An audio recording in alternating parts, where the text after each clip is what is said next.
Okay, let's unpack this. You shared something kind of interesting today. Hmm.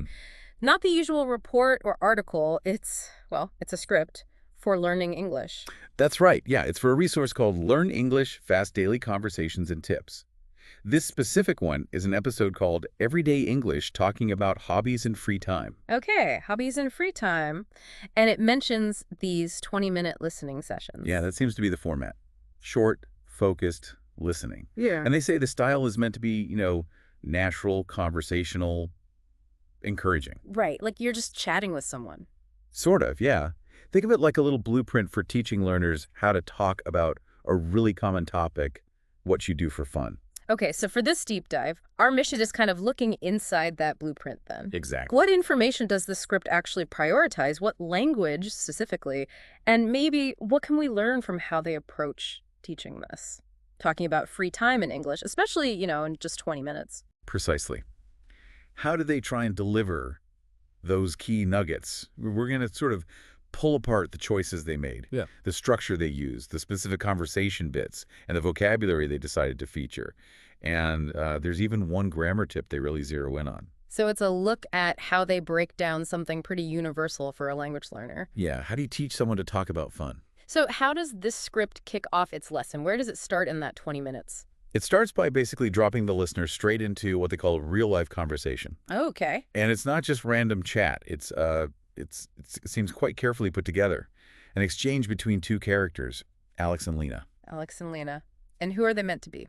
Well, Alex is positioned as like a friendly native speaker, and Lena is the learner asking questions, sounding curious. Ah, okay. So the goal is immediate context. Hear it used naturally first. That seems to be the idea. Let the listener hear the target language right away. And the conversation itself. Is it complicated? No, pretty straightforward. Alex asks Lena about her free time. She says she likes movies. Then she asks him back. Standard small talk, kind of? Very much so. And he mentions he's into hiking and photography. Okay. But then Lena brings up something quite relatable, I think. She says she enjoys walking, but then admits, I'm not very sporty. Ah, acknowledging a limitation. That's useful. Right. And Alex responds with a friendly suggestion. Something like, you could try biking. It's fun and easy. Okay. So even in that short bit, there's quite a lot going on. It's packed, yeah. It models asking, answering, sharing what you like, admitting what you're maybe not so keen on or good at, and making suggestions. So what's the thinking there? Why start with the full conversation? Well, it's a pretty standard language teaching idea, really. Provide authentic context first. Right. Don't just give a list of words. Exactly. Learners hear how people actually use the language. Hearing Alex say, I love watching movies, or I'm really into hiking, and Lena using, I enjoy walking, or I'm not very sporty. It gives them models. Yeah, models for their own interests, their own limitations. It shows the application before you break down the mechanics. Okay, that makes sense. See it in action first. So after they hear Alex and Lena chatting, where does the script go? It then shifts gears a bit. It starts unpacking the tools used in that conversation. Specifically, it focuses on vocabulary and phrases. Okay, vocabulary, but not just like listing hobbies. No, and that seems quite deliberate. Instead of a huge list, hiking, swimming, reading, whatever it pulls out expressions, ways to talk about enjoyment and interests. That seems strategic, especially for just 20 minutes. You focus on the useful phrases, not just nouns. Exactly. High utility stuff. They highlight 4 main ones in the script. And okay, what are they? The first is, I'm into activity, which they explain just means I enjoy it, but, in a casual way. Yeah, you hear that all the time. What else? Then there's, I'm a big fan of something, meaning obviously I like it a lot. Again, very common. Then they pick up Lena's phrase, I'm not very sporty, for saying you're not particularly athletic. Useful for self-description. And the last one, was it Alex's suggestion? Spot on. Give it a try. Simple, friendly suggestion. Okay. And does it just list them? No. It prompts the listener to repeat them, practice them. The key thing here, I think, is the focus on more idiomatic language. Right. Not dictionary definitions, but actual conversational building blocks. Exactly. Stuff that makes you sound a bit more natural. It teaches you how to express the enjoyment or make the suggestion, not just what the activity is called. Learn the verbs and feelings around it, not just the activity itself. Okay. So vocabulary phrases. What else does the script target? Is there grammar? Yes. but it's very specific. It zeroes in on one particular grammar point that honestly trips up a lot of learners when they talk about likes and dislikes. Oh, which one? It's about using the correct verb form after specific verbs. Love, like, and enjoy. Ah, okay. I think I know where you're going. Is it the NEING thing? The gerund? That's the one. Yeah, the script emphasizes that after love, like, and enjoy, you almost always use the ing form of the verb that follows. They don't necessarily get bogged down in terms like gerund. They just present it as a pattern.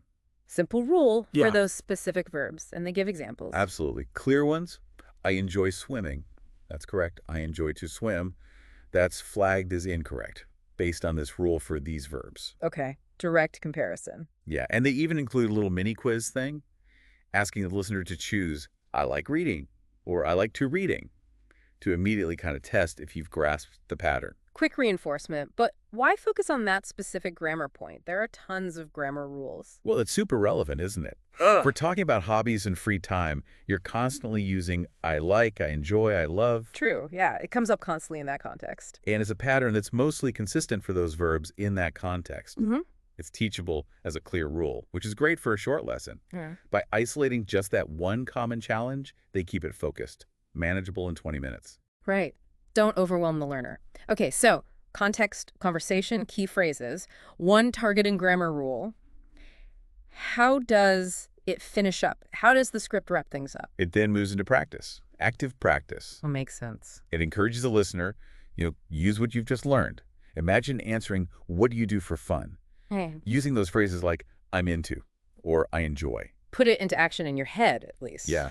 And they also suggest practicing asking someone else, like a friend, are you into activity? Yeah. So it reinforces both sides of the conversation. Using the language actively. Exactly. And it also mentions supplementary resources, points listeners to a free worksheet or something similar, acknowledging, that 20 minutes is just a start. You need more practice. Okay. So pulling this all together, what's the big picture here? We've looked pretty closely at how this one specific script tries to teach talking about hobbies. We saw it starts with that conversation, Alex and Lena, for context. Then it pulls out those key phrases, I'm into, big fan of, not very sporty, give it a try. Right, the conversational shortcuts. Yeah. And then it tackles that one specific grammar point, using the ing form after love, like, and enjoy, and finishes with practice and more resources. And I think the main insight really is the deliberate efficiency you mentioned earlier. For just a 20-minute lesson, it's laser focused. How so? Well, it prioritizes practical application over theory. It chooses conversational phrases, those idiomatic chunks, over just single words. And it picks one critical, high-frequency grammar point that's directly tied to the topic. So it's designed to give learners tools they can use almost immediately. That seems to be the goal. Tools for a very common social situation, getting to know someone, talking about what you actually do for fun. Which, makes you think, it raises this interesting question, doesn't it? How much of who we are is tied up in our hobbies, our interests? A lot, often. It's a big part of our identity, how we spend our free time. And so when there are language barriers, what actually happens to our ability to share that part of ourselves, to really connect with people on that level? What might we miss out on conveying? That's a really good point. If you can't easily talk about what you love doing, what part of you are you not sharing? That's definitely something to mull over.